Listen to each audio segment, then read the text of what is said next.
Hey guys, how are you all doing? Yes, I know, this is yet another Elden Ring video. Please don't make fun of me.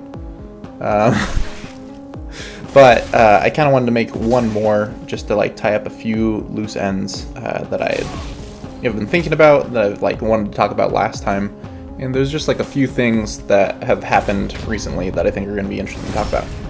So this video is about Elden Ring concept art that currently exists. But I did want to talk about Phil Spencer, playing Elden Ring, or saying he had played it. I care less about what he said about it, or that the game has been in a playable state for over a year now, it sounds like, because that's very believable. Most games are playable for a year, year and a half before they release, because there is so much tuning and refining and polishing that goes into that last section of development. And that's really the most crucial point of development. So that's kind of where FromSoft has been for a while. So I care a lot less about that, and more so that Xbox essentially finally got the okay to start talking about Elden Ring again. That it's no coincidence that in this semi-scripted interview that the interviewer asked a question about Elden Ring to Phil Spencer, who had an answer already prepared. It's just this little nugget to give to the community, to say, hey, yeah, it still exists. It's in a playable state. You'll probably see it sometime in the future. FromSoft is really excited about it because, of course, they are. It's their game. I think it's a little of Xbox trying to remind everyone that Elden Ring is going to be on their platform as well, right as Demon Souls is launching. I also don't think FromSoft wants to launch anywhere near the Demon Souls remake. Not because they fear competition with it, but just because I think it's going to help them ultimately. I think it's going to kind of act as this super accessible and shiny new intro for people who've never played Souls games before to start getting into the Souls games. If you've played the remake of Demon Souls, now here's this whole catalog of other games that are all arguably better. So I think there's this growing group of people who have never played a Souls game before, whose first Souls game will be the Demon Souls remake, who will eventually just be really excited for Elden Ring to come out. And that's essentially another studio creating fans for FromSoft right as they're about to launch their new IP with this super famous writer attached to it. So I think there's really no reason for them to push their launch date up or step on Bluepoint's toes, and try to launch their game sooner. So yeah, that's just kind of my thoughts on the little bits of news that we've heard since my last video. Anyways, so remember when we first got the launch trailer and that first interview with Miyazaki from Xbox? We also got this one piece of concept art which depicted this person in these white robes with this coiled spear and this hood that had clearly had some sort of face on it. And this is the only piece of actual concept art we've gotten so far. The picture itself is totally meaningless to us right now because we have no context for it at all. But you can ask so many questions about it, why is there a face on the hood? Why do they have this coiled spear that looks a lot like the coiled sword from Dark Souls 3 that the Soul of Cinder uses? Why are they dressed in these white robes? Are they some sort of priest or cleric or something? Why is everything on fire? I mean, okay, that's not a great question because inevitably a whole area always gets set on fire in a From Software game, so that's not that great of a question. But still, there's a lot of questions we could ask that I'm sure once the game comes out, we'll have more context for what this was supposed to be. But right now, all we can do is ask questions, and it's it's almost a little bit cruel how many questions you can ask that you just have no answers for, that we won't get answers for a while, because we know that FromSoft puts so much effort into their character designs, and there's so much meaning behind all those choices, but good luck on guessing what any of that means until the game actually comes out. But we do have some sort of insight into what kind of art is going into the game. There is a concept artist on Twitter named Zhouxin Ye, who, when the game first got announced at E3 in 2019, said that they'd be doing some of the character design work for Elden Ring. For those of you who don't know, concept artists are like really crucial to game development, in my opinion.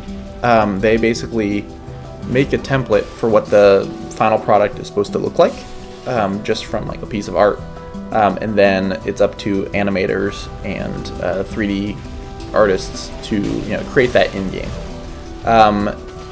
And that might not seem like something super crucial, but they kind of define what the final product is going to look like, or at least what the directors want it to look like. When making something in like 3D art, especially for games, it is so much easier to create your final product when you have a template of what you want it to look like. It's really hard to build these things just from scratch. And that's essentially what concept artists do, is they create this template that the other artists then use to create the final product that you see in-game. Now, there's a lot of artists out there who just do their own concept art, but it's very common for a lot of studios to have like a dedicated concept artist. And that is exactly what Zhouxin Ye is doing for Elden Ring. Now, full disclosure, this guy isn't posting like the concept art for Elden Ring that he's working on. That stuff is gonna not be made available to the public, maybe until after the game is over, maybe never. But he does post a lot of like what he practices, like character design practices on Twitter. And a lot of them actually get turned into like fake 4chan leaks. They're like, oh, I have concept art from Elden Ring, and it's just one of his pieces. But that's not to say that in some way, shape, or form, the stuff that he's posting on Twitter doesn't make its way into the game somehow, or have hints of something that's already in the game. So, like from my own personal experience, years ago, I started following like a particular concept artist on Twitter because they had worked on like one of my favorite games, and I just wanted to see more of their art and stuff like that. Like my Twitter feed is just all artists who worked on games that I liked a lot. So anyways, I followed this guy for years, and over the course of time I noticed that his style started to change a lot, or at the very least the subject matter of his art changed a lot. And then all of a sudden recently, I got a job working at the same studio as that guy. And then I started to see why the art style changed in the first place, and more importantly, like why it was changing, like what was influencing that. And it was basically because the game that they were working on like had changed, and the subject material of that was having this huge influence on what they were making and posting to Twitter, because they needed to get better at making that sort of style content. And then I started to notice like other smaller things about their artwork too.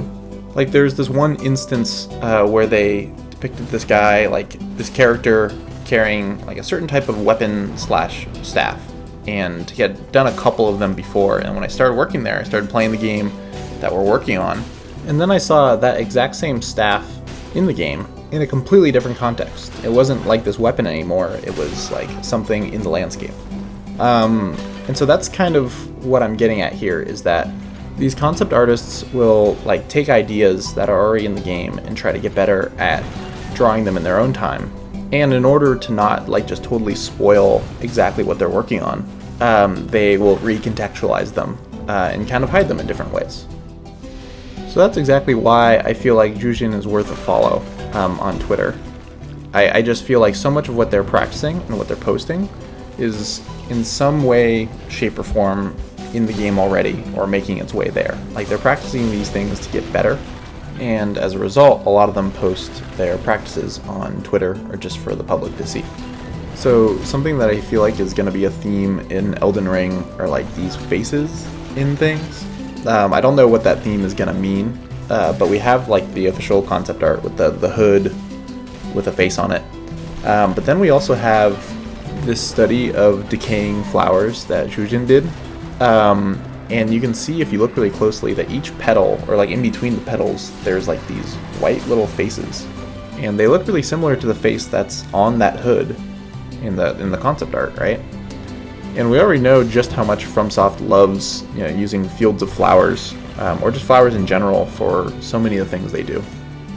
Then we also have like these really cool like golden knights with like these weird eyes everywhere. But what I want to draw your attention to are the faces on like their joints. See, like in this elbow right here, he has this like strange looking face, which also kind of reminds me of those like faces that are on the hood or on like the flowers, right? there's some connection there that, you know, we don't know enough about the game yet to really understand what any of it means. But, like, you know, this is a start. We can start to speculate that there's, like, you know, faces of people, I guess, or maybe like deities or like souls. There's a clear connection and a clear theme, to me at least, and I think we're gonna see more of it as we like discover more about this game.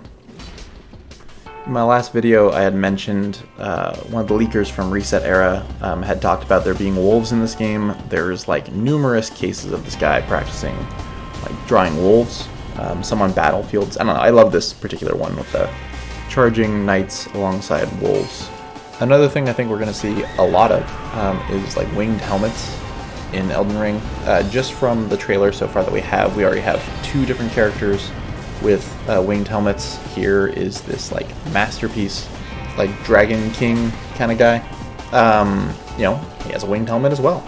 And then we have like this other like clashing of swords kind of picture with, you know, again, winged helmets. I think that's something that we're going to see a lot. I wouldn't be surprised if there's like some sort of particular faction that wears primarily like winged helmets. Again, in my last video, I had said something along the lines of that I think that the Millwood Knights are like this big reference to Elden Ring, and here we go. Zhouxin's also done this like character piece of a Viking-style knight, which looks a lot like the Millwood Knights. Then there's also this one with all these like wax monsters in it, which remind me a lot of like the wax-colored scholars in the Grand Archives, and it wouldn't surprise me in the least to like see, you know, another area like the archives, you know, with like candles and weird wax things again. That seems very like on brand for Miyazaki. I might be grasping at straws here, but I think if you guys like look through a lot of this artwork, you can see kind of like these little hints here and there. One of the big themes in Dark Souls 3 were like for the Pontiff Knights, all these, you know, warriors turning into beasts, which I think at the time might have been in reference to, you know, Bloodborne. But then we see it again here in some of his art of these like multi-armed and legged knights, which I hope we do see like more like weird shit in Elden Ring than we have in past games. I feel like FromSoft is really at its best when they just try to push the boundaries and just try to like really come up with something totally imaginative.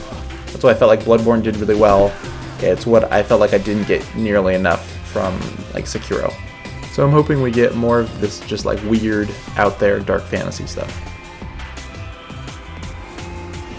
Well guys, that's about all I really wanted to say for this video. The Game Awards are less than 20 days away at this point by the time this video comes out, and I'm really excited for it. So go give Zhouxin Ye a follow. He's a really great artist. He does a lot of other stuff like Sekiro fan arts and a lot of Bloodborne stuff. In fact, that's how he like first got this job, was doing a ton of character pieces for existing Bloodborne characters. And lastly, I guess I should explain why I've been showing you all these clips of my like SL40 Catacombs Invader, because like about a month ago, Zhouxin put out this really great piece on like the skeleton study, or like these undead warriors, and this like so perfectly captured exactly the vibe I was going for when I like made this character in the first place. So I saw that, I was like, oh hell yeah, I gotta do some more invasions with this guy, gotta show off some more clips and stuff like that. So anyways guys, I hope you enjoyed the video, thanks for watching, and I'll see you in the next one.